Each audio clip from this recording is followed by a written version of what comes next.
Welcome to Kung Fu Havoc number 2. This is my final video for tonight. This is a very important video. It might be slightly offensive, but it will be honest, and it is not hate speech. So let me make sure I get that out the way. So did you know that it is not hate speech? But I will touch on some salient points. Alright, first off, I got nothing against Nick Cannon. Alright.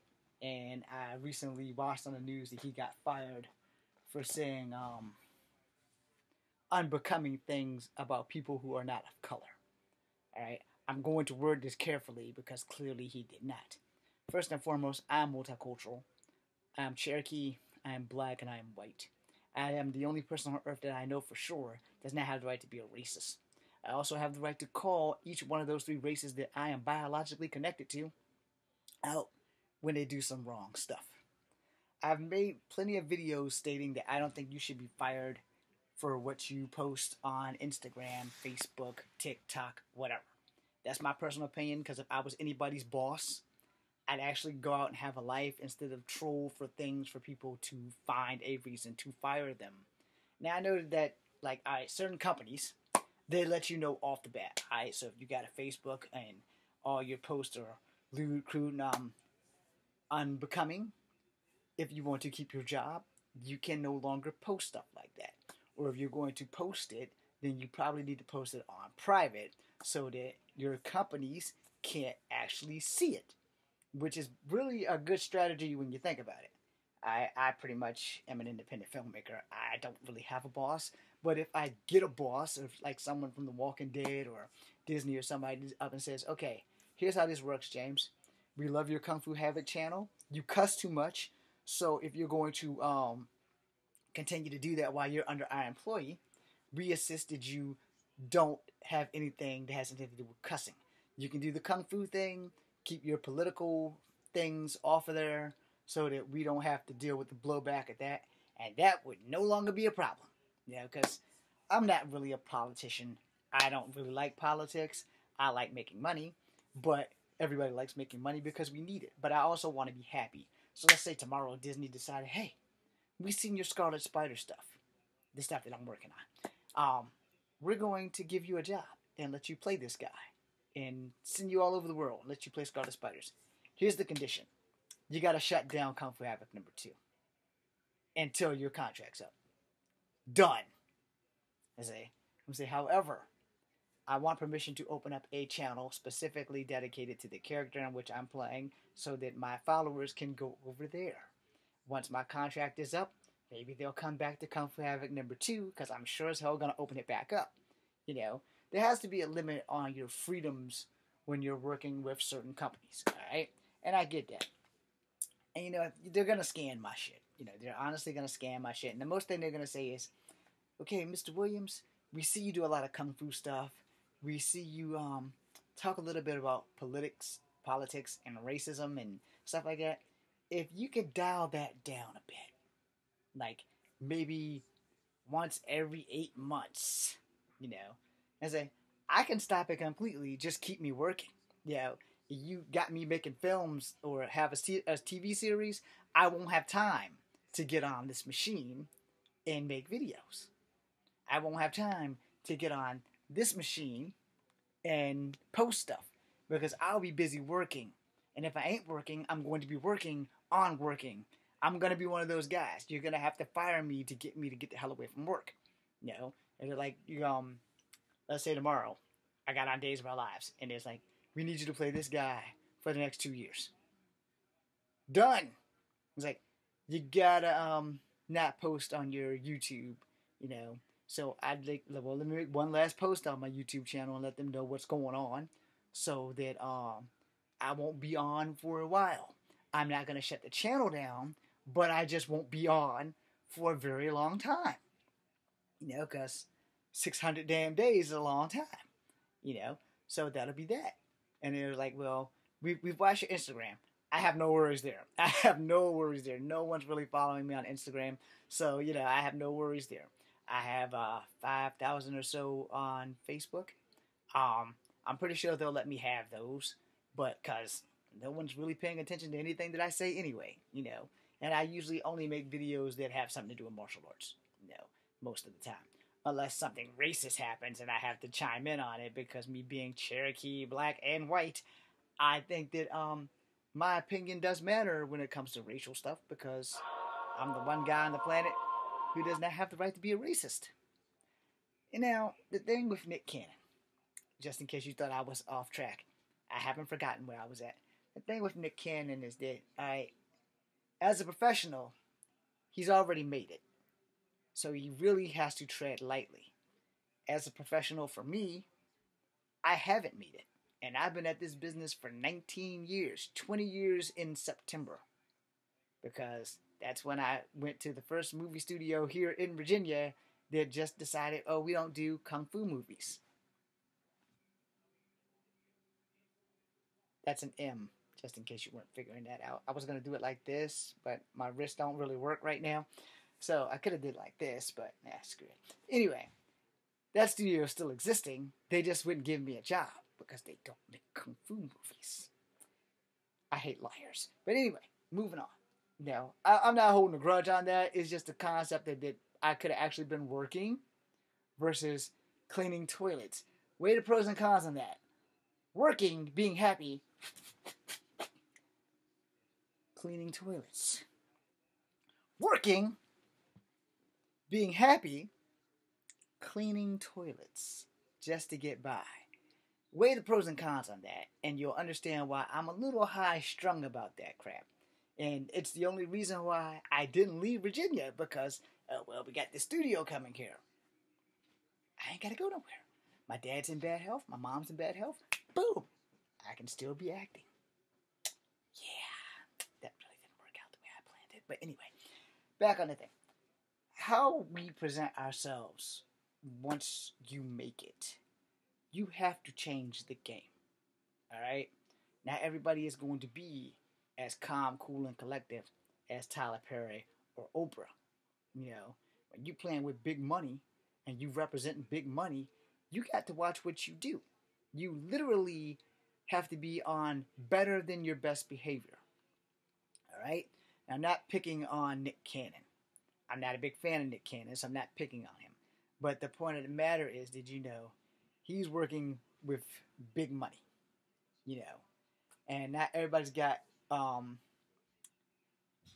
their foot completely in the door, even when you've made it.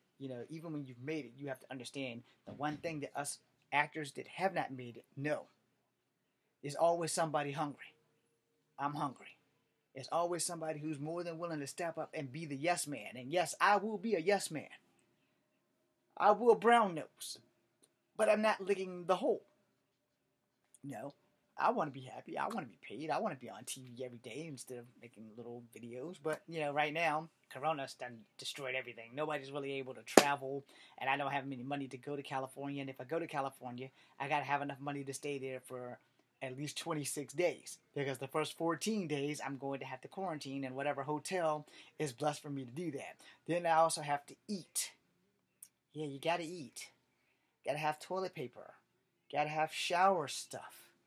Not sure if I'm going to be able to go out and buy that stuff.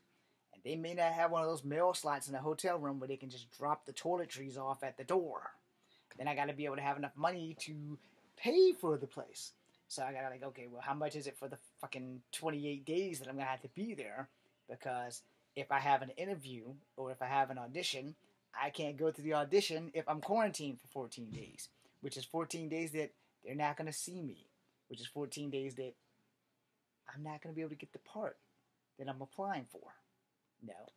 Working is like that. If you ever been on an audition or a casting call, there you go. And I've been on plenty of them. Each time, rejected. Same thing that they tell me, I'm going to tell you. You're not a bad-looking man, Mr. Williams, but you're not what we're looking for. Happens. But making movies make me happy. So whatever company that I am blessed to get a job with, Blumhouse, Weinstein, whoever, if you get the hold of this video, I don't have a problem putting my YouTube channel, my Facebook, my Instagram, and them on hold. Or having a limit on what I can and can't post. Because I want to be happy. Which means if I got to kiss ass I'm gonna do that. Now, there's a limit to ass kissing, but in the end, the fruit outweighs the reward. So I kind of want to be happy. So, if they're like, look, dude, you can't do this for another 2 years. Okay, then let me make one last broadcast to explain to everybody why I can't do that. Now, again, let me jump back on the Nick Cannon situation real fast. I'm a strong believer in that you should not be fired for voicing your opinion no matter where you're working.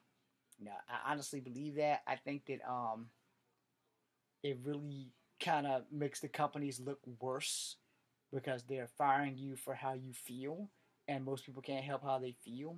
And sometimes, no matter how you word something, it's still not going to appease everybody. If you've been on my YouTube channel, I'm not a fan of Mr. Trump. I'm not. And the only reason that was because of Standing Rock and 1993's Casino Royale Battle Royal with him and Native Americans. He isn't very fond of people of color. There's a book coming out about it by his niece. Here's my thing on that. I know how families work. All right? Don't worry. I'm going to get back on Nick Cannon. Families work like this.